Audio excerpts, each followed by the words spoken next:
मैं मनोज कुमार, आप सभी को हमारे चैनल में फिर से एक बार स्वागत है। तो चलिए आज हम एक नए टॉपिक की ओर आगे बढ़ते हैं। आज का हमारा टॉपिक रहेगा स्टार डेल्टा स्टार्टर का कंट्रोल डायग्राम कैसे बनाते हैं। चलिए शुरू करते हैं। सबसे पहले हम 220 सप्लाई लेते हैं। 220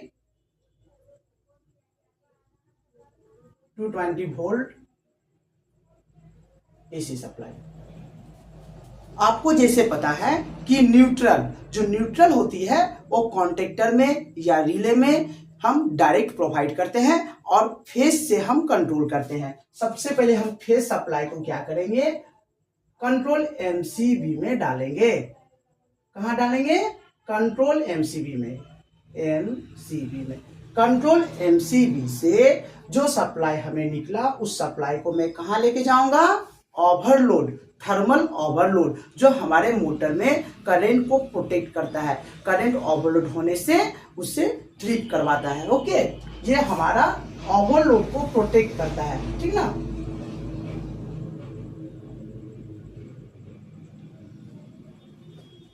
ये हमारा ओवरलोड हो गया। ओवरलोड से जो फेज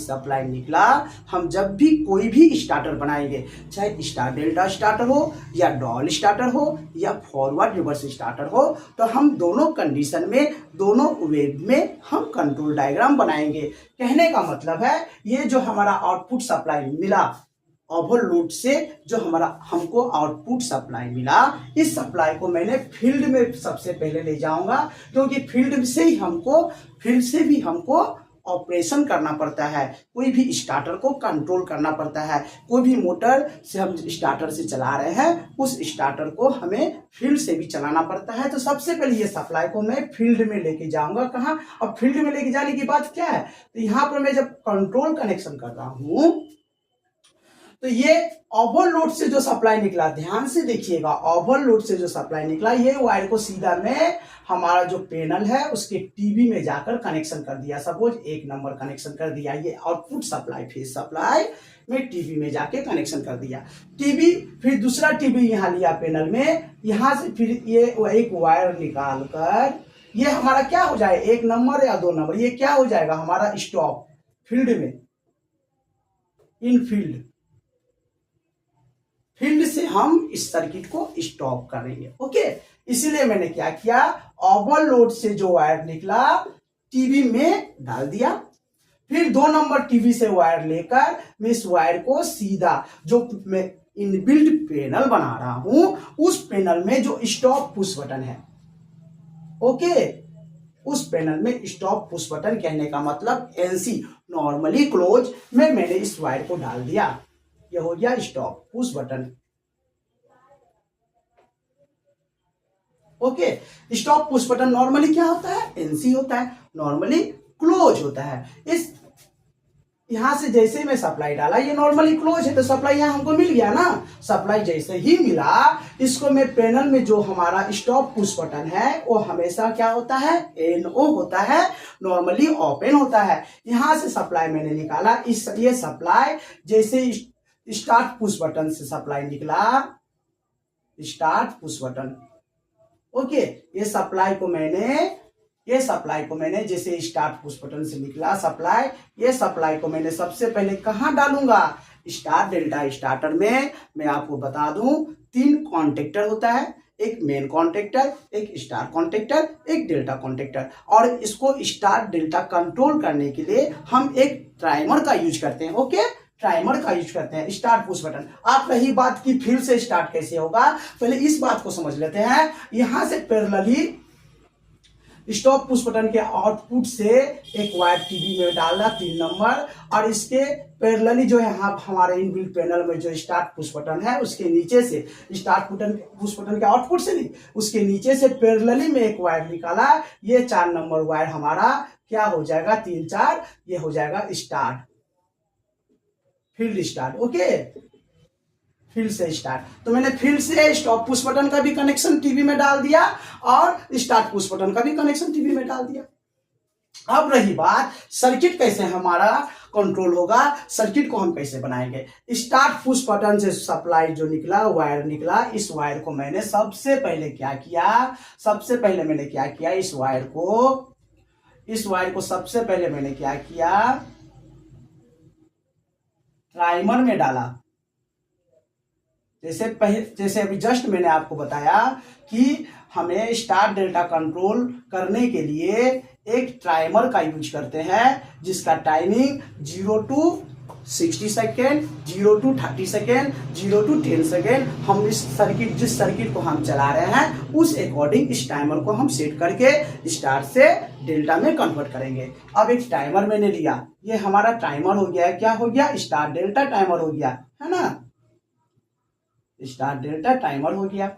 ये देखिए स्टार्ट पुश बटन से जो वायर निकला सीधा टाइमर के A1 में चली गई, A1 में चली गई। ओके, और A2 जो टाइमर का A2 है उसको मैंने क्या किया, न्यूट्रल डायरेक्ट दे दिया। न्यूट्रल क्या किया, डायरेक्ट दे दिया। ओके, अब कहिएगा कि स्टार्ट किए टाइमर में सप्लाई तो मिला, लेकिन जैसे स्टार्ट पुश बटन को छोड़ दे रहा है टाइमर में सप्लाई ऑफ हो जा रहा है। तो अब यहाँ हमको क्या करना होगा, यहां से ये जो स्टॉप पुश बटन है, जो स्टॉप पुश बटन का आउटपुट से एक वायर लेना है।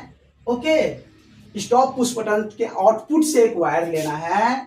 स्टॉप पुश बटन के आउटपुट से ध्यान से देखिएगा, स्टॉप पुश बटन जो पैनल का स्टॉप पुश बटन है वहां से एक वायर लेके जाना है। ये वायर हमको कहाँ देना है, ये वायर देना है हमको जो मेन कॉन्टेक्टर हम यूज करेंगे उसके एनो में, मेन कॉन्टेक्टर के एनो में डालेंगे।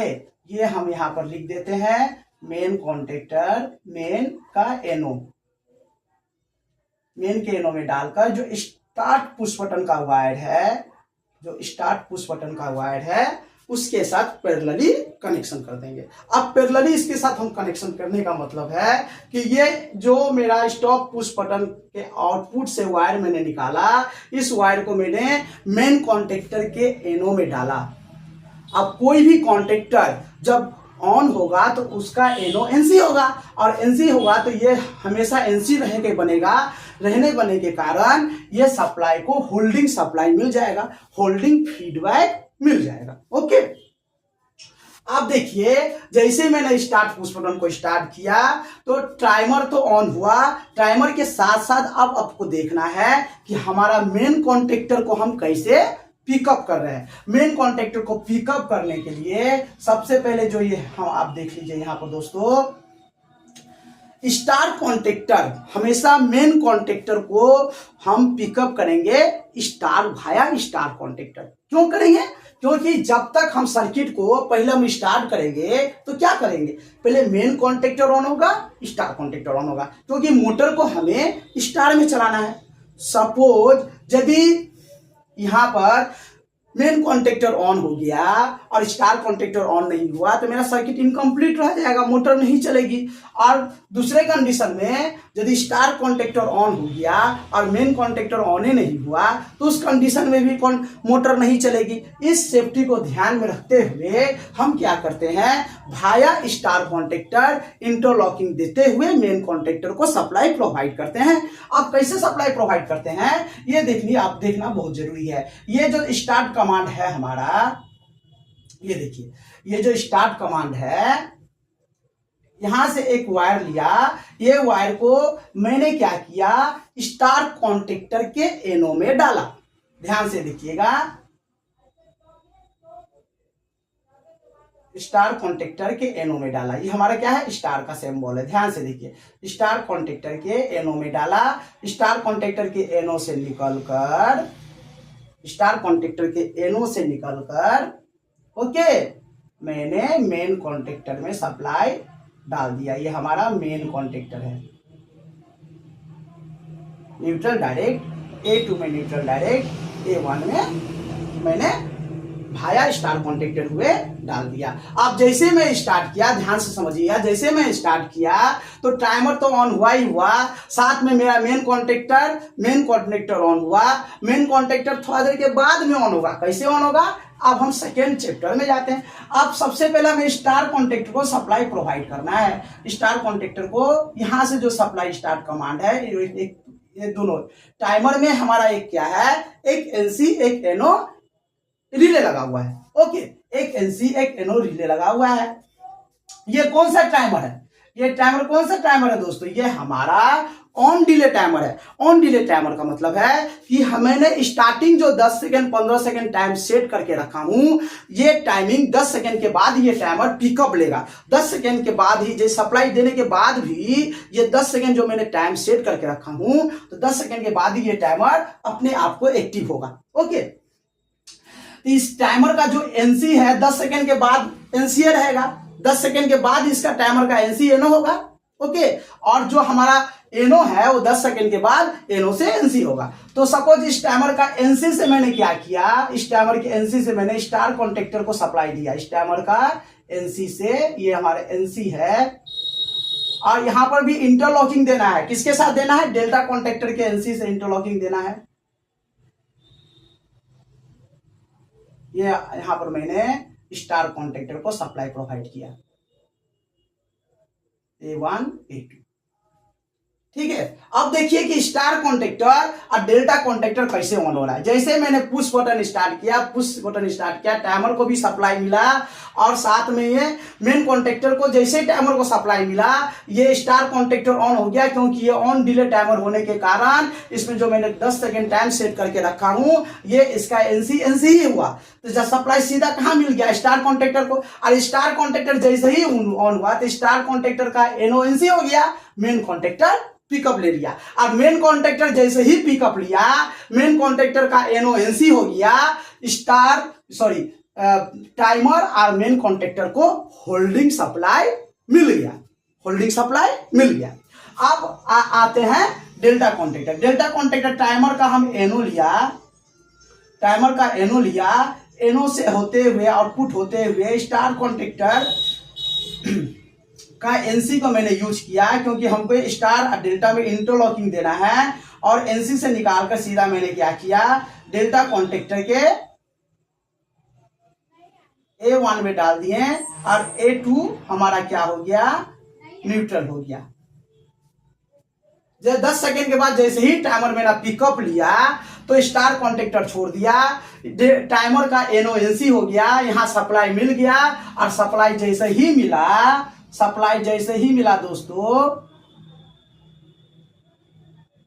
सप्लाई जैसे ही मिला, ठीक है, ये हमारा डेल्टा कॉन्टेक्टर ऑन हो गया, और मेन कॉन्टेक्टर मेरा स्टेबल एनी टाइम ऑन ही रहेगा। जो भी इंटरचेंजिंग होगा स्टार से डेल्टा में होगा। पहले स्टार कॉन्टेक्टर ऑन होगा, 10 सेकंड के बाद फिर जाके स्टार छोड़ देगा और डेल्टा पिकअप ले लेगा। ये सिंपल सा सर्किट सिंपल सा अप्लाई करके आप कहीं भी कोई सी फील्ड में भी आप ये सर्किट को बनाकर अपने से स्टार डेल्टा स्टार्टर बनाकर मोटर को चला सकते हैं। फील्ड से भी आप ऑन कर सकते हैं और पैनल से भी आप ऑन कर सकते हैं। उम्मीद करता हूं दोस्तों ये वीडियो आप लोगों को काफी अच्छा लगा होगा। इसी उम्मीद के साथ आज का मैं क्लासेस समाप्त करता हूं, और आप लोगों से रिक्वेस्ट करता हूं कि आप हमारे चैनल को जरूर से जरूर लाइक एंड सब्सक्राइब करें और बेल आइकन को दबाएं, ताकि हमारे बनाए गए वीडियो आप तक नोटिफिकेशन पहुंचे। नमस्कार दोस्तों।